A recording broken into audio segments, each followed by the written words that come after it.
ಕುಮಾರಸ್ವಾಮಿ ಅವರು ಸಮರ್ಥನೆ ಮಾಡ್ಕೊಳ್ತಾ ಇದ್ದಾರೆ. ಈಗ ಕೊಟ್ಟಿರೋದೇ ಸಾಕು ಬಿಡಿ ಅಂತ ಕುಮಾರಸ್ವಾಮಿ ಅವರು ಹೇಳಿದ್ರು.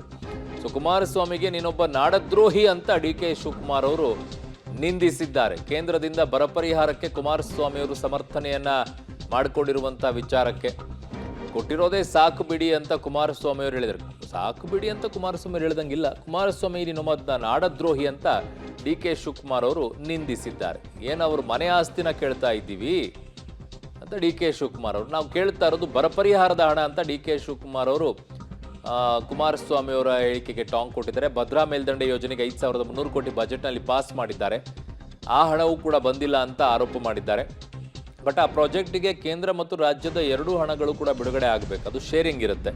ಅದನ್ನೇ ಬಿಜೆಪಿ ಪದೇ ಪದೇ ಹೇಳುತ್ತಾ ಇದೆ. ಹಣ ಯಾಕೆ ಕೊಡಲಿಲ್ಲ ಅಂತ ಟೀಕೆಯನ್ನ ಮಾಡ್ತಾ ಇದ್ದಾರೆ. ಈಗ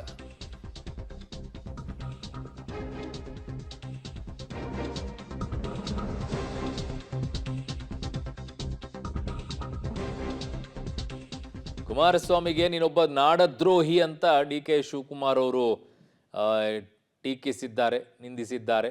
ಕಾರಣ ಕುಮಾರಸ್ವಾಮಿ ಅವರು ಬರ ಪರಿಹಾರದ ವಿಚಾರದಲ್ಲಿ ಕೇಳಿದ್ದಷ್ಟೆಲ್ಲ ಕೊಡಕ್ಕಾಗಲ್ಲ ಅಂತ ಕುಮಾರಸ್ವಾಮಿ ಅವರು ಮಾತನಾಡಿದ್ರು. ಅದಕ್ಕೆ ನೀನೊಬ್ಬ ನಾಡದ್ರೋಹಿ ಅಂತ ಡಿ.ಕೆ. ಶಿವಕುಮಾರ್ ಅವರು ವ್ಯಾಖ್ಯಾನವನ್ನ ಮಾಡಿದ್ದಾರೆ.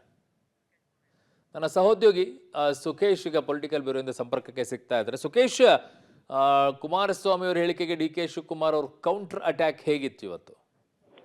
ಅರುಣ್, ಏನು ರಾಜ್ಯದ ಪಾಲಿನ ಬರ ಪರಿಹಾರ ಬರಬೇಕಿತ್ತು. ಈ ವಿಚಾರಕ್ಕೆ ಸಂಬಂಧಪಟ್ಟಂತೆ 3,400 ಕೋಟಿ ಹೆಚ್ಚು ಹಣವನ್ನ ಏನ್ ಕೇಂದ್ರ ಸರ್ಕಾರ ಬಿಡುಗಡೆ ಮಾಡಿದೆ. ಇದಕ್ಕೆ ಅಂದ್ರೆ ಇಷ್ಟು ಹಣವನ್ನ ಕೊಟ್ಟಿರೋದು ಸಾಕು ಬಿಡಿ ಅಂತ ಕುಮಾರಸ್ವಾಮಿ ಅವರು ಹೇಳಿದ್ದಾರೆ ಅನ್ನೋದು.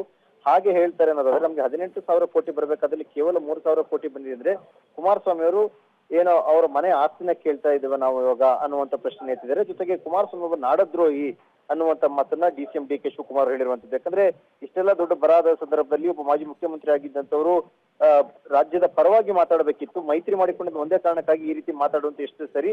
ಇದು ನೀವು ನಾಡದ್ರೋಹಿ ಹಾಗಾದ್ರೆ ಅನ್ನುವಂಥದ್ದು ಏಕವಚನದಲ್ಲಿ ಇನ್ನೊಬ್ಬ ನಾಡದ್ರೋಹಿ ಅನ್ನುವ ಮಾತನ್ನ ಮಾಜಿ ಮುಖ್ಯಮಂತ್ರಿ ಕುಮಾರಸ್ವಾಮಿ ಅವರಿಗೆ ಡಿ.ಸಿ.ಎಂ ಡಿ.ಕೆ. ಶಿವಕುಮಾರ್ ಹೇಳಿರುವಂತದ್ದು. ಅರುಣ್. ಓಕೆ ಸುಖೇಶ್, ಮೇಲೆ ಮಾಹಿತಿಗೆ ಧನ್ಯವಾದಗಳು.